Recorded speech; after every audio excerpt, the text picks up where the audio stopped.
Bienvenue dans cette vidéo sur le thème de briser le plafond de verre des produits Silver Eco. Effectivement, je vais vous expliquer comment je vois la Silver Economy, quels sont ce que j'appelle les produits et les services Silver Economy. Je vais expliquer également comment je vois le plafond de verre, ce que j'appelle un plafond de verre. Et ensuite, je vais vous expliquer comment on a développé une méthode en regroupant des outils au fur et à mesure de ces 25 dernières années pour aider ou pour briser ce plafond de verre. Le plafond de verre, qu'est-ce que c'est? C'est la limite, le frein en fait, sur les ventes de l'ensemble d'un secteur d'activité, donc en fait de vos produits ou de vos services Silver Economy. Et l'idée en fait, c'est de permettre à plus de seniors d'être clients de votre produit, de votre service. Qui sommes-nous? Nous sommes seniors stratégiques. Nous avons repris depuis juillet 2024 le nom que nous avions auparavant. Donc nous sommes l'agence pionnière en conseil sur le marché des seniors et la Silver Economy. Je fais une différence entre marché des seniors et Silver Economy, je vous expliquerai un petit peu après. Age économique, un y.org, c'est pour le site.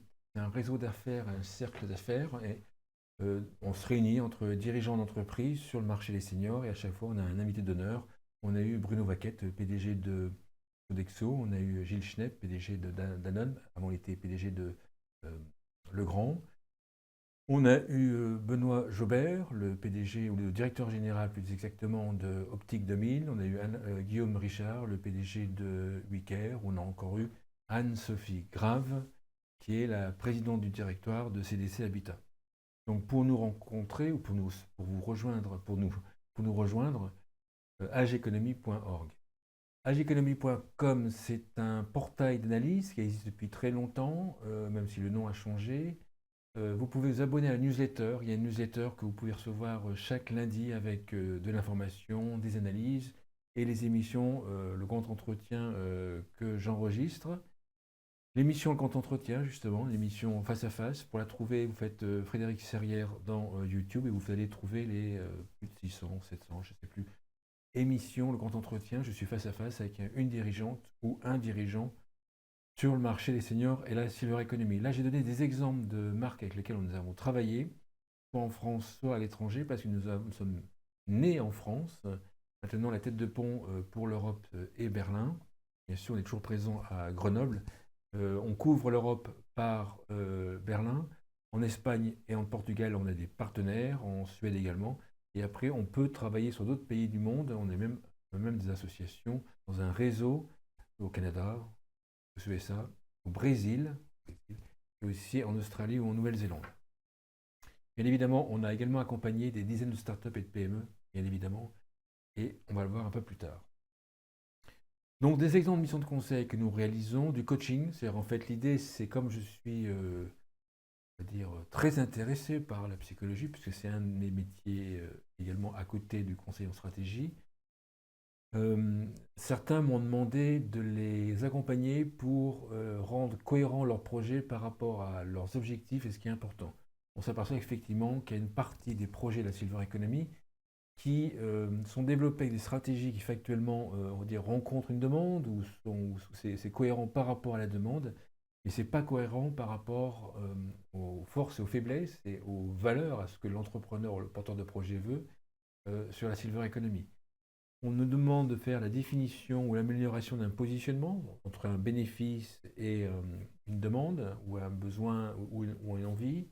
La co-création des seniors. On fait beaucoup de focus group de co-création, soit avec des seniors, soit on réunit des dirigeants de différents secteurs de la Silver Economy et on travaille ensemble sur votre projet. Donc là, vous avez vraiment du qualitatif, puisqu'en fait, on va réunir des décideurs de la Silver Economy qui sont très compétents dans l'opérationnel sur la Silver Economy et on fait des séances à huis clos de brainstorming et de réflexion sur vos projets.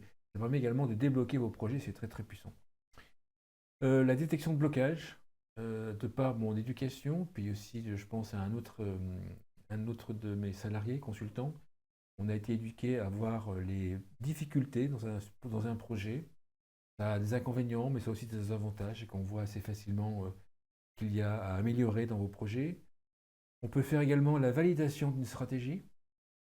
La quantification du marché, effectivement, on a développé une méthodologie qui vous permet de quantifier votre marché potentiel de manière rigoureuse, beaucoup moins cher que des études quantitatives avec des grands sondages. On est précis à quelques pourcents près, ce qui est très important par rapport au prix. On peut quantifier un marché pour quelques milliers d'euros, alors qu'une étude quantitative, ça coûte beaucoup plus cher. On demande actuellement, comme je connais beaucoup de monde et je suis connu par beaucoup de monde, il n'y a rien de miraculeux à force de rencontrer des gens. Il y a beaucoup de mises en relation qui nous sont demandées pour des prescripteurs, des partenaires. On nous demande également de sélectionner des partenaires en termes de cohérence par rapport à votre objectif. Parce que des fois, on s'aperçoit qu'il y a des partenariats qui sont signés et comme nous, on les regarde de manière un peu dissociée, en recul, on s'aperçoit qu'il y a des incohérences des fois dans les partenariats. Des séminaires stratégiques pour vos dirigeants, des actions de communication B2B. On peut faire de la communication B2B pour faire connaître votre projet dans l'univers de la Silver Economy. On peut le faire connaître assez facilement à plus de 80% des décideurs de la Silver Economy. La communication B2C, c'est en fait à destination des seniors eux-mêmes. On le relais à Benoît Gobelot, qui pour moi est le meilleur en communiquant dans le monde de la communication des seniors. Il dirige l'agence Matinale, sans eux. Donc son site, c'est matinal.net. On a des formations et après, les outils qu'on utilise, bien sûr, beaucoup d'études qualitatives, quantitatives et d'analyses. On a fait des centaines de focus group, des centaines d'interviews sur différents sujets. On n'a pas tout fait les sujets, on n'a pas fait tous les sujets parce que des fois, c'est très précis et très sur mesure, mais on a déjà beaucoup, beaucoup d'informations. Première partie, avant de donner la solution, la méthode senior stratégique, nous allons définir ce que sont, à mon sens, à notre sens, les produits et les services Silver Eco. En 2003, j'avais développé une matrice qui s'appelait Matrice comme GI pour un petit peu positionner les différentes stratégies globales sur le marché des seniors. Pour l'axe horizontal, vous avez le produit, votre service. Si votre produit s'adresse exclusivement aux seniors, il sera positionné à droite dans les produits spécifiques seniors. Si votre produit s'adresse à toutes les générations, dont les seniors, il va être positionné à gauche, produit pour toute génération. Ensuite, si vous communiquez directement en mettant un âge, en employant des mots comme senior, personne âgée, retraité, en ciblant les personnes directement par leur identité ou par leur âge, vous allez être en haut, un ciblage senior. Et si au contraire, vous ne voulez pas stigmatiser, parce que c'est ce que vous ne voulez pas, et que vous voulez mettre les bénéfices de votre produit ou votre service, ou alors des capacités, des moments de vie, sans parler des gens vraiment directement, mais en étant un peu plus discret sur l'identité, votre produit va être ciblage sans âge en bas. La Silver Economy, pour moi, c'est les produits et les services qui sont conçus pour les seniors et consommés par les seniors. Donc, c'est le rectangle bleu clair, avec l'aménagement du domicile, les actions de prévention, les technologies, la téléassistance, l'habitat senior, l'alimentation pour seniors, la santé en partie. Par exemple, la complémentaire santé, dedans, dans mon sens, univers du bien vieillir, etc. À droite, dans le rectangle foncé, vous avez les produits pour toutes les générations. Et l'ensemble, en fait, des deux rectangles, c'est le marché des seniors. C'est-à-dire qu'en fait, les seniors ne consomment pas que des produits de la Silver Economy, bien évidemment. Et donc, pour moi, la Silver Economy, c'est le rectangle bleu clair, et le marché des seniors, c'est global. Donc, c'est pour ça qu'on ne travaille pas uniquement avec les entreprises de la Silver Economy, on travaille souvent beaucoup avec des entreprises qui sont dans le rectangle à gauche, qui ont des produits pour toutes les générations et qui veulent avoir une stratégie sur les seniors pour leurs produits pour toutes les générations. Un exemple de produit toutes les générations mais qui cible les seniors, c'est Actimel. Vous avez un produit qui est pour toutes les générations, mais il y a eu des campagnes de publicité qui ciblaient spécifiquement les seniors, dans la presse senior par exemple. Donc on sait maintenant ce que sont les produits et les services de la Silver Economy dans mon esprit. Maintenant, le plafond de verre ou les plafonds de verre, puisque chaque secteur, vous allez voir, chaque sujet pour moi, ou pratiquement à un plafond de verre. Alors, en résumé, votre produit, alors une chose évidente, mais pour bien caler le sujet, euh, un produit Silver Economy, votre produit Silver Economy, votre service à Silver Economy, il va être consommé, acheté en grande majorité par des gens qui peuvent se le fournir et des gens qui veulent se le fournir, qui veulent l'utiliser. Donc c'est l'intersection entre, au sens mathématique, entre les personnes qui veulent et les personnes qui peuvent. Vous avez des personnes qui ne peuvent pas acheter votre produit Silver Economy pour X raisons, trop éloignées de l'offre d'un projet d'habitat senior, par exemple, au niveau géographique, pas les revenus nécessaires, une situation dans la famille qui empêche l'usage d'un produit. Bref, là, il y a beaucoup de raisons qui empêchent la personne d'acheter, d'utiliser votre produit, votre service Silver Economy. Et ensuite, vous avez dans l'autre axe vertical, vous avez l'acceptation, le vouloir. Vous avez des personnes qui veulent, acceptent d'avoir une telle assistance, par exemple, et des personnes qui le refusent parce qu'ils vont estimer que c'est pour les vieux, par exemple. Et on le verra un petit peu dans le détail. Donc vous avez au-dessus des personnes qui vont refuser le produit. Donc le marché potentiel, il est en bleu clair, un bleu clair, ou c'est marché, marqué marché potentiel ici, d'accord. Ça, c'est l'intersection entre les personnes qui veulent et les personnes qui peuvent. Le marché potentiel est ici. Les autres, en fait, c'est des personnes qui n'ont pas l'utilité à avoir votre produit, votre service, ça existe bien évidemment. Donc le marché total, enfin le nombre de seniors, le marché potentiel d'un marché. Mais comme certains refusent votre produit et certains ne peuvent pas l'acheter pour X raisons, ben le marché qui est réalisé, en fait, les ventes totales d'un marché, c'est en rouge. Et ben, par exemple, la TA600, c'est 10%. Ici, le carré orange, rouge plutôt, représente 10% du nombre de personnes âgées dans les tranches élevées, alors qu'en Suède, c'est par exemple 26%. Et ensuite, j'ai marqué en bleu clair, cette fois-ci, votre marché, son marché, qui représente une part du marché réalisé.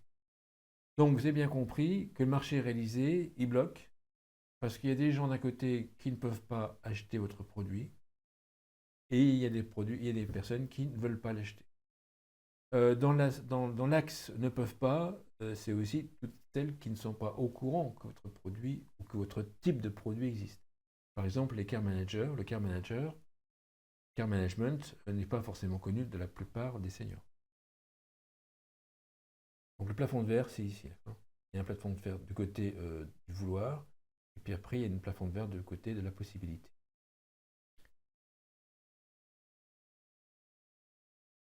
Jusqu'à présent, les outils qui étaient utilisés, il y a eu beaucoup d'acteurs dans la téléassistance, dans l'habitat senior, etc., qui ont des marchés qui butent sur ces deux plafonds de verre et qui ont utilisé plein de méthodes, différentes méthodes, issues du marketing, de la vente, de la communication. Ils ont fait des focus group, ils ont modifié, etc.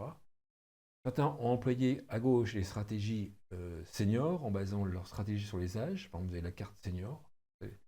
Ensuite, certains utilisent le senior marketing. Senior marketing, c'est un concept, un livre en fait, que Jean-Paul Traeger avait lancé il y a beaucoup d'années, où il avait regroupé des outils très intéressants, que lui jugeait également très intéressants, au sein d'un livre, des outils de la communication et du marketing pour pouvoir mieux vendre, mieux convaincre les seniors. Après, vous avez d'autres outils comme à droite, le marketing générationnel. On va dire que chaque génération a des caractéristiques spécifiques.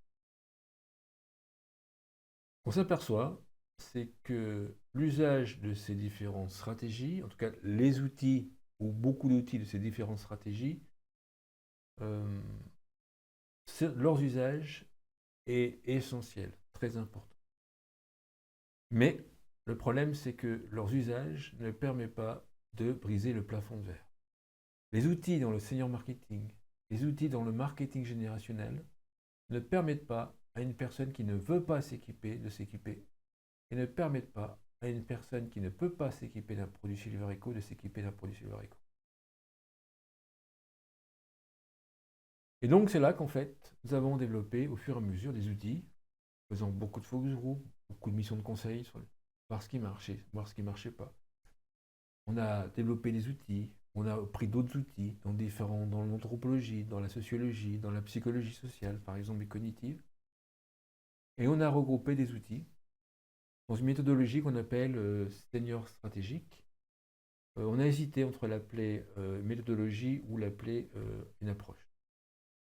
Il y a deux grandes parties dans la méthodologie. Il y a l'optimisation de ce que vous faites et il y a l'expansion pour pouvoir faire grossir votre marché, un potentiel. Euh, Lorsqu'on aborde un sujet dans la silver economy, généralement on a deux types de clients.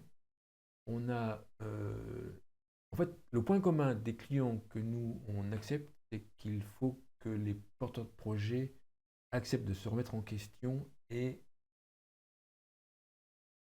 doutent quelque part. Alors je sais que ça ne fait pas très professionnel d'employer le mot doute, mais c'est pas du tout amusant de travailler avec des entrepreneurs ou des porteurs de projets qui sont sûrs d'eux, parce que même si on leur dit de faire quelque chose pour leur bien, en fait, ils vont pas écouter. C'est pas amusant, ça va me fatiguer, et ensuite, ça va aller dans le mur. Donc, en fait, on n'accepte pas ça.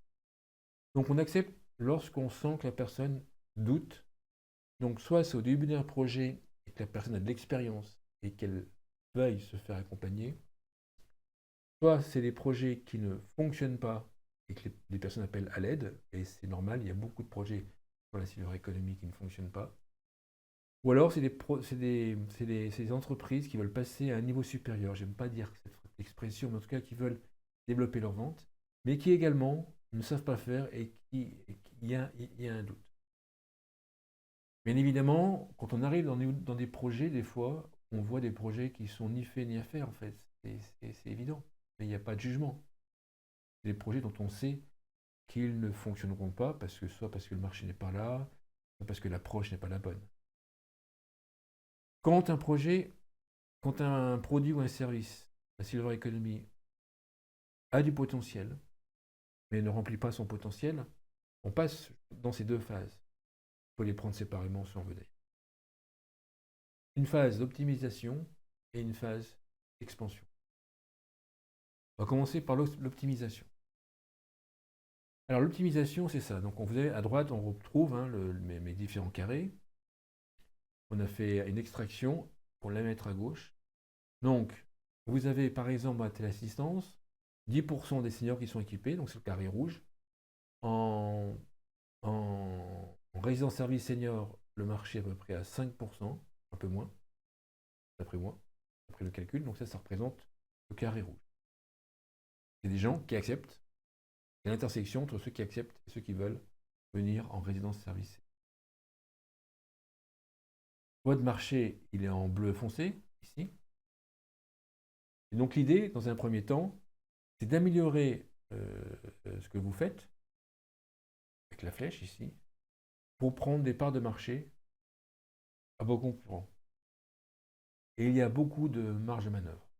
Il y a beaucoup de secteurs de la silver economy, on va le voir après, qui ont des stratégies et des communications qui ne respectent pas, d'une part qui ne sont pas optimisées, mais même qui ne respectent pas la base du senior marketing.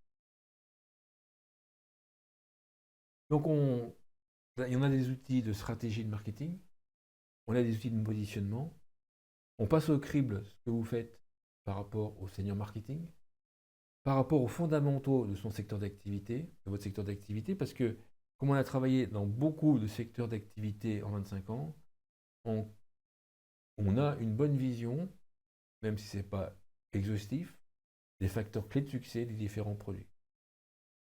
Je donne un exemple, par exemple, un détail, enfin un détail, un petit point de détail, mais qui est très important. Lorsque l'on travaille dans le secteur de l'aménagement du domicile, on transforme une baignoire en une douche. Il y a des campagnes de communication, c'est marqué douche installée en 8 heures. Ça bloque auprès des seniors, d'après ce qu'on a testé. Ils veulent que l'on marque installation en une journée. Dans les faits, ça ne change pas grand-chose, et ça fait un détail, et ça optimise la communication.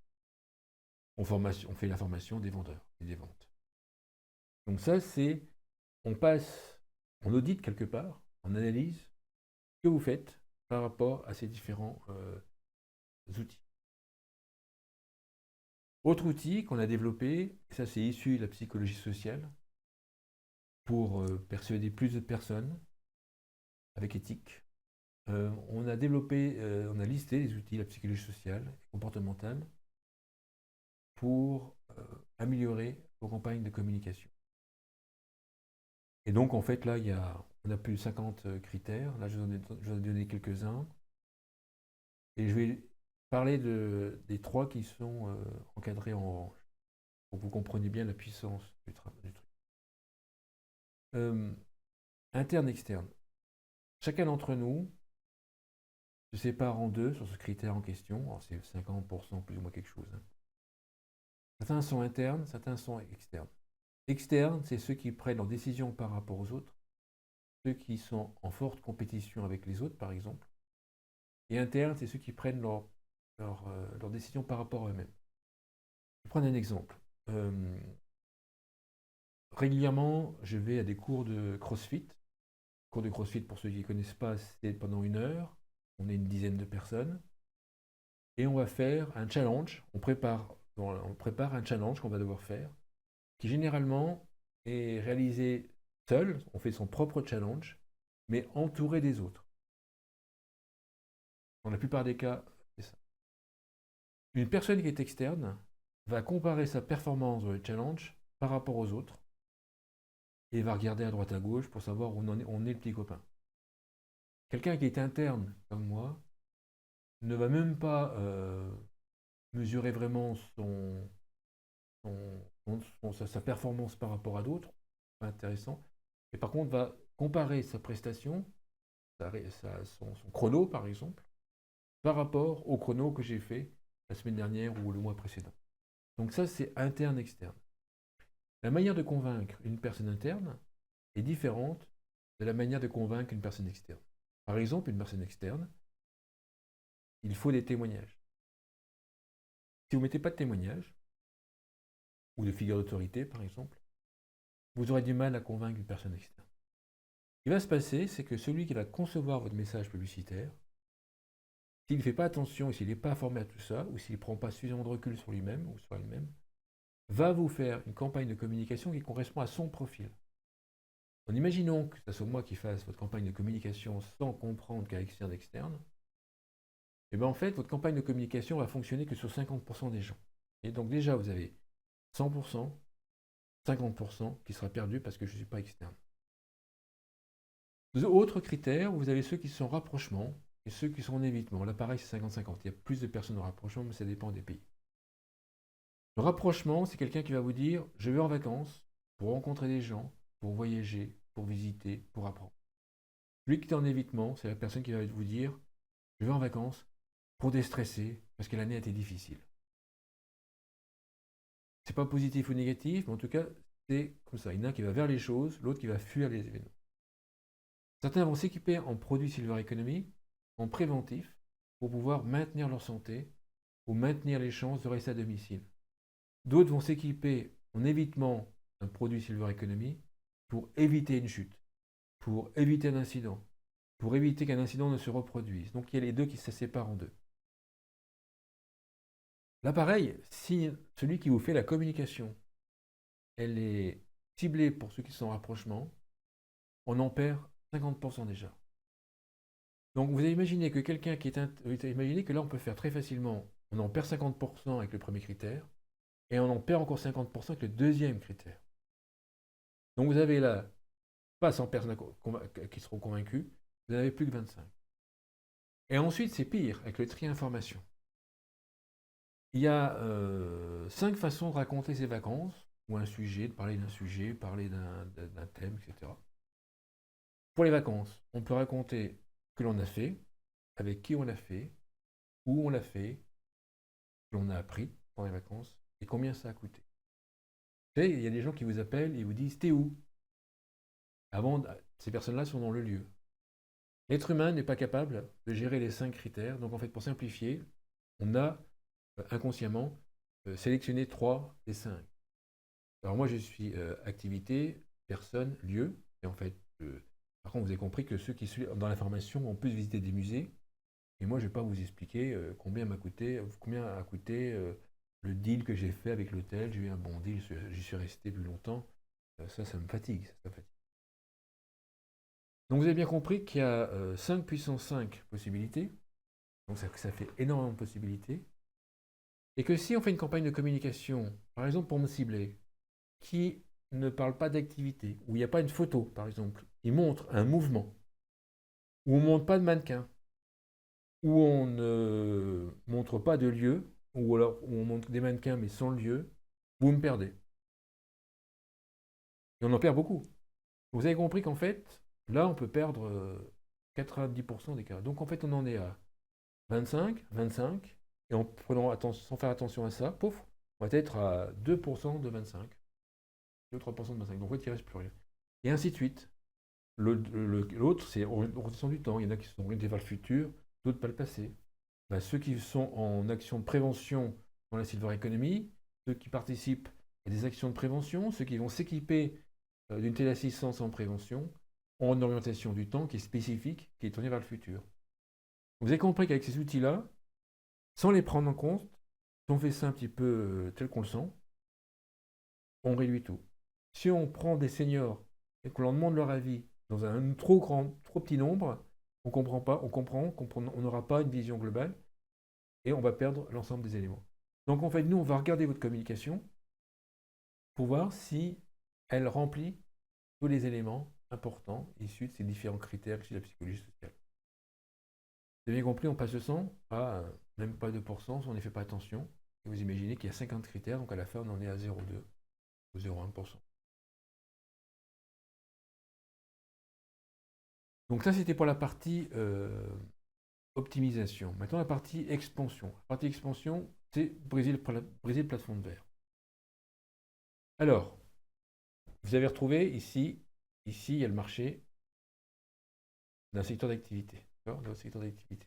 Et vous avez une petite partie. Et vous avez le réalisé ici. Pour faire grossir ici, vous pouvez permettre à plus de personnes d'utiliser votre produit, votre service. Et au-dessus, vous pouvez convaincre des personnes qui devraient être équipées dans leur intérêt ou qui voudraient venir à des ateliers de prévention, par exemple, mais qui le refusent de venir d'accepter votre produit Silver Economy. Vous avez une possibilité. On va donner un exemple dans la possibilité. Possibilité, ça veut dire par exemple mailler des partenaires, d'autres partenaires distributeurs. Choisir un gros distributeur en pharmacie, par exemple. Mais c'est aussi l'exemple suivant. Les résidences services seniors sont réservées quand même à des gens qui ont des revenus assez élevés. Or, il y a des personnes âgées qui ont un bien immobilier, mais des revenus de pension trop faibles pour pouvoir aller en résidence service senior. Et l'idée que certains font, notamment l'entreprise, la startup Gaston, qui propose ce service-là, le bien immobilier de la personne âgée est mis en location et les revenus locatifs sont cumulés à la pension de façon à pouvoir avoir un revenu disponible net plus important et permettre d'aller plus facilement en résidence service senior. Donc ici, on fait des brainstorming avec des seniors, mais aussi ce que je vous disais avec des décideurs de la Silver Economy ou des experts, pour pouvoir trouver des solutions de façon à pouvoir permettre à plus de personnes d'utiliser votre produit et votre service. Le brainstorming, là je reviens au niveau du coaching, le brainstorming est réalisé avec des seniors ou des acteurs de la Silver Economy. Bien évidemment, il va y avoir une liste complète, une liste importante de différentes possibilités, qu'ensuite on va les comparer à votre objectif et à vos critères, à vos forces, faiblesses, mais aussi à vos critères d'importance, ce qu'on appelle les valeurs d'importance de votre projet. Et c'est là, en fait, que rentre en ligne de compte la puissance de l'approche du coaching. Donc, le premier axe, c'est de permettre à plus de seniors d'utiliser son produit, soit par expansion géographique, expansion de son réseau, mise en place de services pour financer votre produit, votre service, des surloyers, comme le fait le groupe SOS Senior, qui permet à des seniors moins aisés de pouvoir bénéficier d'un tarif inférieur, en EHPAD par exemple, Donc il y a beaucoup, beaucoup de possibilités dans cet axe en question. Ce que je voudrais décrire un peu plus, c'est cet axe en question, parce que c'est là est la force en fait du cœur de notre méthodologie. Donc là, il s'agit de convaincre plus de seniors d'utiliser un produit. Donc c'est des seniors qui auraient intérêt à utiliser des produits et services de Silver Eco, mais qui le refusent. Donc on va détailler un petit peu le sujet. Là, c'est schématiquement la manière avec laquelle un humain prend une décision. L'information qui est ici, juste sous moi d'ailleurs, entre dans le système sensoriel, donc une publicité par exemple, un message, rentre dans le système sensoriel. Donc là, on utilise les outils du senior marketing pour pouvoir prendre en compte le vieillissement et les capacités cognitives de la personne. Et une décision est prise en fonction de différents critères. Tout d'abord, il y a l'état émotionnel dans lequel la personne se trouve.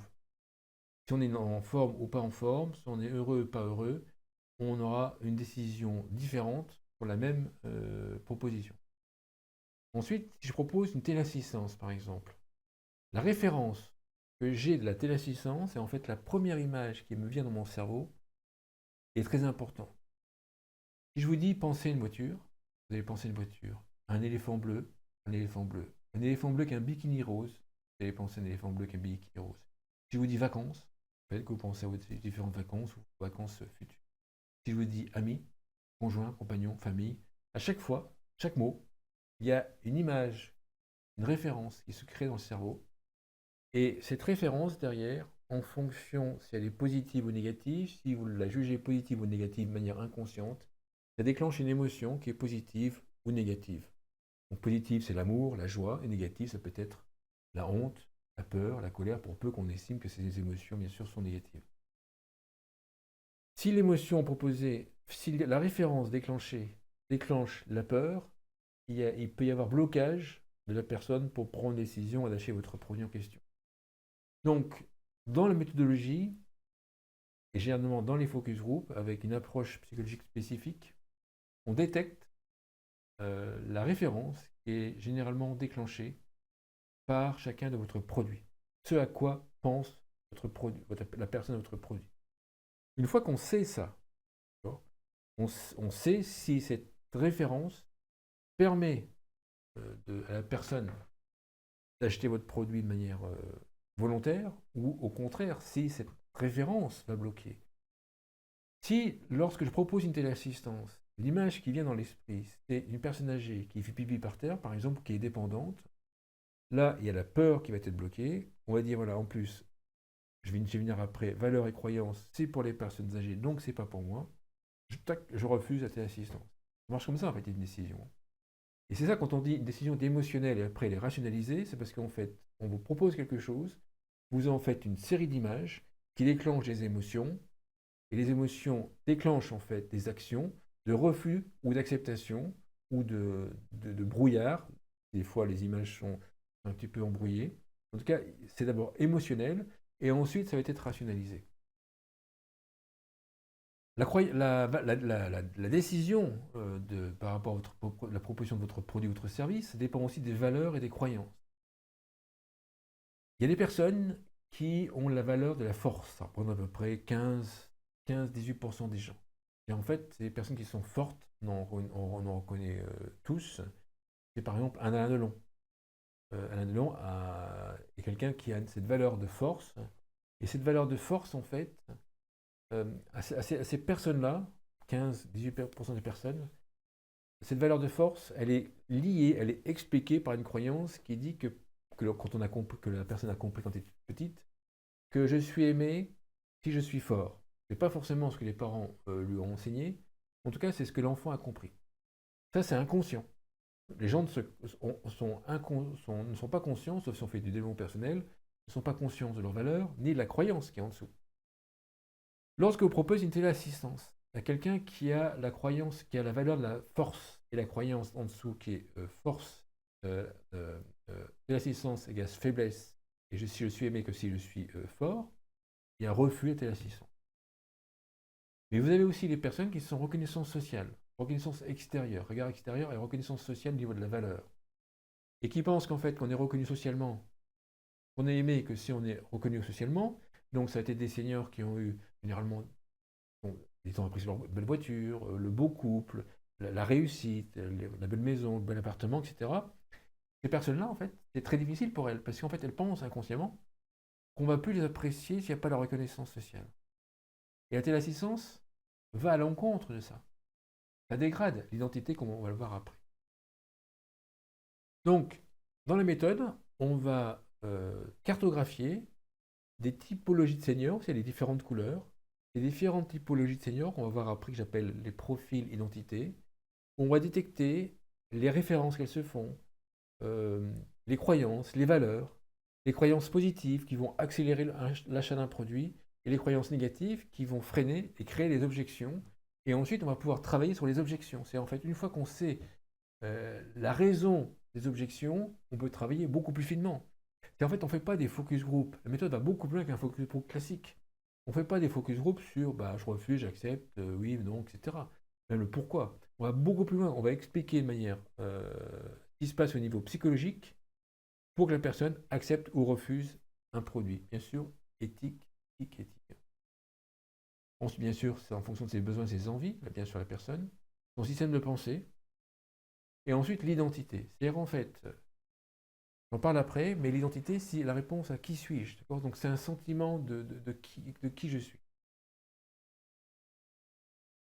On travaille dans la méthode sur des profils d'identité. C'est en fait, ça va beaucoup plus loin que les personas. On travaille sur des éléments qui sont inconscients. Parce qu'en fait, on va devoir convaincre plus de personnes de convaincre. On va plus de personnes d'utiliser votre produit, votre service. Je rappelle de manière éthique. Quand on était plus jeune, on a dû répondre à la question, au bout d'un moment, qui suis-je? En philosophie ou en français. Et en fait, avec le recul, quand on fait du développement personnel, quand on côtoie par exemple des bouddhistes, on apprend qui suis-je. Les bouddhistes répondent qui suis-je? Je suis. Je suis. C'est tout. Ils veulent dire qu'en fait, ils sont tout. Et en fait, en fonction des moments, on est une différente identité. Et je vais vous donner un exemple. Ce que j'appelle moi les multi-profils identités. Quand je vais à la salle de sport, j'y vais en vélo. Donc, je m'habille, etc. Je prends mon vélo. Quand je roule en vélo, je suis un cycliste. En fait, j'ai l'identité du cycliste. L'identité, c'est qui suis-je? Et derrière, il y a le système de valeurs et le système de croyances qui automatiquement, inconsciemment, se met en place. J'ai la valeur de la santé qui est importante, donc je mets un casque et je vais rouler dans les rues où il n'y a pas trop de circulation. Et j'ai la croyance, ça va faire bondir certains, comme beaucoup de cyclistes, que je peux griller les feux, puisqu'en fait, on n'aura pas d'amende, puisqu'on est des cyclistes. Et je grille certains feux. Pas tous par rapport à la santé, mais certains feux. Et donc, j'ai l'identité en roulant du cycliste avec les différentes croyances. J'arrive à la salle de sport, j'ouvre la porte d'entrée, et là, il y a le coach. Et à ce moment-là, je suis dans l'identité du client de la salle de sport, et lui qui est mon hôte qui reçoit dans la salle de sport. Et je me comporte comme un client. Et en fait, je dis bonjour, je blague un petit peu, etc. Mais en tout cas, je suis un client. Je vais me changer, et là, je rentre dans la salle de sport, et je retrouve des potes, avec qui, là, je suis pote ou ami avec eux. Et donc, si je suis pote et ami, j'ai toutes les croyances qui sont, valeurs qui sont mises en place, les croyances qui sont mises en place, et des comportements qui sont spécifiques, bien évidemment. Oui. Vous avez bien compris qu'un profil d'identité, c'est très puissant parce que ça va définir qui suis-je à l'instant T, euh, quelles sont les valeurs associées, quelles sont les croyances associées, et quels sont les comportements derrière qui vont en découler. Parce qu'en fait, l'être humain, ce que je n'ai pas dit, c'est qu'il agit par rapport à ses valeurs. Si vous êtes par exemple un jeudi soir, le vendredi, vous avez une réunion importante, et un ami vous invite à sortir ou à venir manger le soir, le jeudi soir, et vous hésitez. Si vous hésitez, c'est qu'il y a un conflit de valeurs entre le fait que c'est important pour vous de réussir votre réunion du lendemain, et c'est aussi important d'être avec votre ami. Tant que vous n'avez pas classé qu'est-ce qui est le plus important pour vous, que l'on fait en développement personnel, il y a le conflit de valeurs. Exactement ça. Pourquoi est-ce que je viens au profil d'identité? Lorsqu'on achète une voiture, un nouvel appartement, même un tube de dentifrice, une nouvelle poêle, nouvel ordinateur, on est valorisé. Vous voyez, il y a la dopamine dans le corps, parce que quand on ouvre un cadeau, il y a la dopamine dans le corps. D'ailleurs, la consommation fonctionne là-dessus, la dopamine. TikTok fonctionne énormément là-dessus. Si je porte le bon jean, je suis valorisé. Qu'est-ce qui se passe derrière? C'est-à-dire qu'en fait, à ce moment-là, j'ai une identité, un profil d'identité qui est valorisé au moment où j'utilise ma nouvelle voiture, mon nouveau vélo, ma nouvelle télévision. J'ai un ami qui a une grande télévision, et bien effectivement, il est valorisé avec sa grande télévision, il a l'identité inconsciente qui est valorisée. Donc, dans la consommation globale, dans pratiquement tous les produits, presque tous les produits, on a une identité qui est valorisée lorsqu'en fait, on achète un produit. Pour les produits Silver Economy, et c'est là le cœur de ce que je voulais vous expliquer, c'est que l'identité qu'on doit avoir pour utiliser un produit Silver Economy ou venir participer à des actions de prévention, par exemple, cette identité est dégradée. C'est-à-dire, en fait, on doit accepter de perdre quelque chose, d'accepter sa fragilité, par exemple, pour pouvoir accepter d'utiliser un produit de la Silver Economy. Donc, en fait, on demande à la personne d'accepter une identité qui est dégradée. Et bien souvent, il y aura la croyance que si j'ai une identité dégradée, d'une part, il y aura une baisse d'estime de soi et baisse de l'amour de soi, et certains vont avoir peur d'être rejetés, de ne plus être aimés. Dans une personne âgée, lorsqu'elles deviennent un peu moins mobiles, elles ont peur, en fait, qu'on ne s'occupe plus d'elles, qu'elles soient plus importantes aux yeux des autres. Ça arrive très souvent, ça. Et c'est là-dessus que l'on travaille avec la méthode senior stratégique. On travaille sur, vous avez compris, les profils d'identité, les valeurs, les croyances, les références. On peut très bien valoriser dans un produit l'identité de la personne. Si on fait une téléassistance, par exemple, et qu'on dit que la téléassistance n'est pas que pour les personnes âgées, mais c'est aussi pour les travailleurs isolés, ça valorise un peu plus la personne âgée. Donc, on arrive à ça.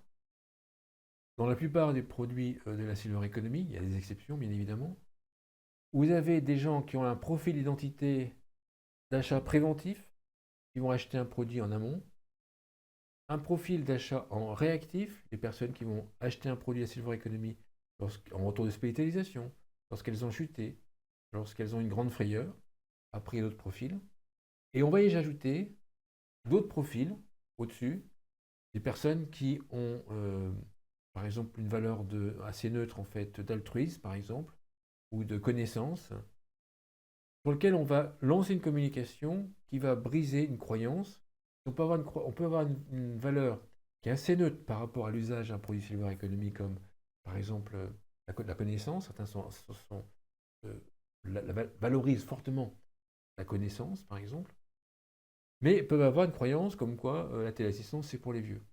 On fait une campagne de communication co-créée avec les seniors, encadrée par un psychologue, ou moi-même par exemple, et qu'on arrive à détecter des moyens de casser en fait la croyance dans la communication, on va arriver à cibler des personnes, par exemple le profil numéro 1, ça va être ceux qui sont dans la connaissance, enfin tous ceux en fait qui ont une valeur un peu neutre par rapport à telle assistance, mais qui ont une croyance, qui ont juste entre guillemets une croyance qui bloque. Et on va lever cette croyance en question, et une partie du profil 1 va acheter le produit. Pareil pour le profil 2. Je voulais un petit peu creuser un petit peu ce schéma. Le profil achat préventif, c'est des gens qui vont acheter votre produit avant un incident qu'ils vont vivre eux-mêmes dans leur chair, entre guillemets. Avant une grande peur, c'est ça le truc. C'est ceux qui vont aménager leur logement en avant. C'est ceux qui participent à des ateliers de prévention dès l'âge de 60 ans. C'est ceux qui font attention à leur santé, qui mangent correctement.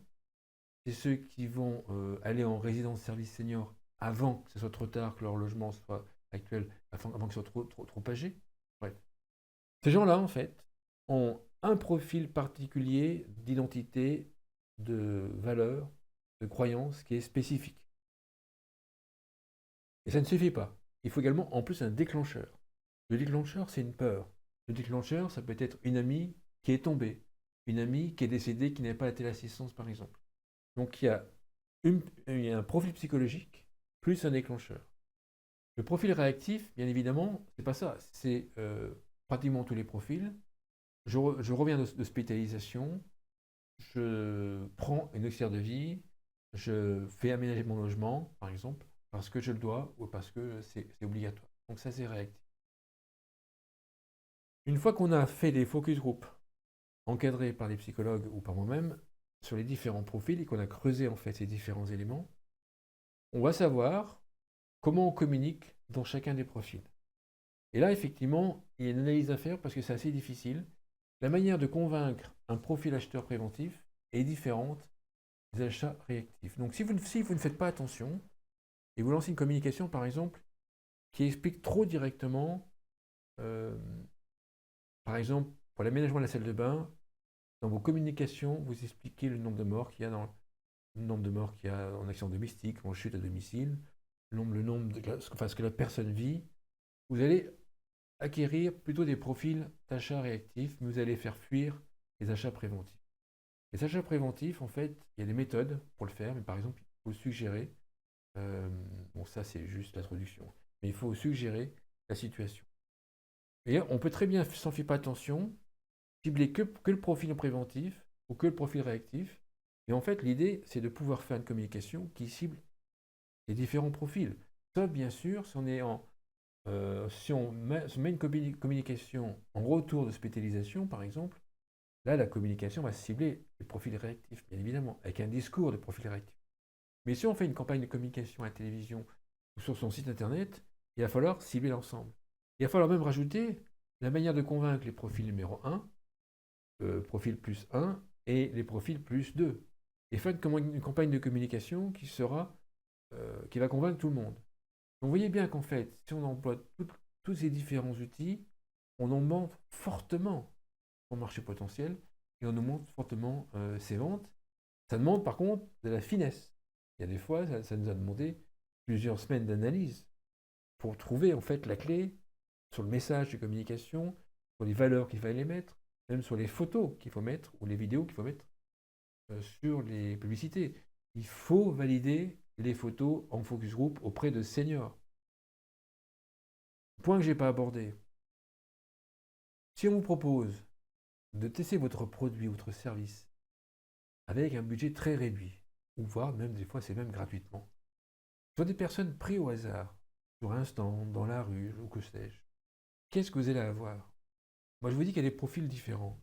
Si vous prenez les gens au hasard, eh bien, vous allez choper des réponses au hasard, et ça va vous planter complètement. Parce que vous allez choper des avis des gens qui ne sont même pas concernés par votre produit ou votre service. Tout ce qu'on fait, on fait un focus group, au moins, avec des seniors très très bien recrutés, dans chacun des profils. Et après, à la limite, on les regroupe. Mais il y a une analyse en amont du profil d'identité. Ça demande bien sûr de comprendre correctement le secteur d'activité, et ça on le fait avec chacun d'entre vous sur votre sujet. Vous avez bien compris qu'on ne peut pas faire ça à la louche. Par exemple, si on recrute des gens au hasard, par exemple sur des actions de prévention, vous allez trouver un ou deux sportifs qui vont vous dire oh bah non, les actions de prévention que vous faites ne m'intéressent pas. Et en fait, si on creuse, en fait, ça ne les intéresse pas parce qu'elles estiment que ce qu'elles font déjà, c'est de la prévention et ce qu'on leur propose n'est pas de la prévention par rapport à ce qu'elles font déjà. Et là, en fait, vous arrivez vers une conclusion qui est fausse. Il nous est arrivé récemment de travailler pour un grand groupe, très grand groupe, qui avait fait travailler deux grands cabinets de conseil, dont on connaît les noms prestigieux. Et le cabinet de conseil est arrivé à des conclusions différentes. Parce qu'il y a eu un problème de recrutement. Il y a eu un biais dans le recrutement des seniors pris au hasard. Ils ont pris tous les deux des seniors, et puis ils ont co-créé avec les seniors. Non, il y a une analyse avant pour savoir qui va acheter le produit, pourquoi, quelles sont les valeurs, etc., les croyances, et après on va valider, on va creuser. Bien évidemment, on peut faire des focus group avec des seniors pris au hasard pour pouvoir avoir des idées, d'accord? Mais on ne peut pas tirer de conclusion là-dessus. La campagne de communication, elle ne peut pas se faire là-dessus parce que vous n'arriverez pas à convaincre. Et c'est pour ça qu'en fait, beaucoup de communications ne correspondent pas, ne fonctionnent pas. Donc voilà ce que je voulais vous dire. Pour en savoir plus, vous avez un guide qui s'appelle Briser le plafond de verre. Vous allez sur le site Silver Eco Stratégique ou alors sur frédéricserrière.com ou sur ageconomie.com. Vous tapez ou alors vous tapez guide e-book Briser le plafond de verre. C'est un document qui fait 50 pages où vous explique un petit peu en détail ce que je vous ai dit. Bien évidemment, maintenant la question c'est comment l'appliquer sur votre projet. Pour cela, je vous propose de prendre un rendez-vous de 1 heure en visio pour voir ce que l'on peut faire, ce que l'on ne peut pas faire. C'est gratuit. On échange de manière stratégique. Puis après, on travaille ou pas ensemble en fonction de ce que vous décidez. Puis aussi de notre avis également aussi.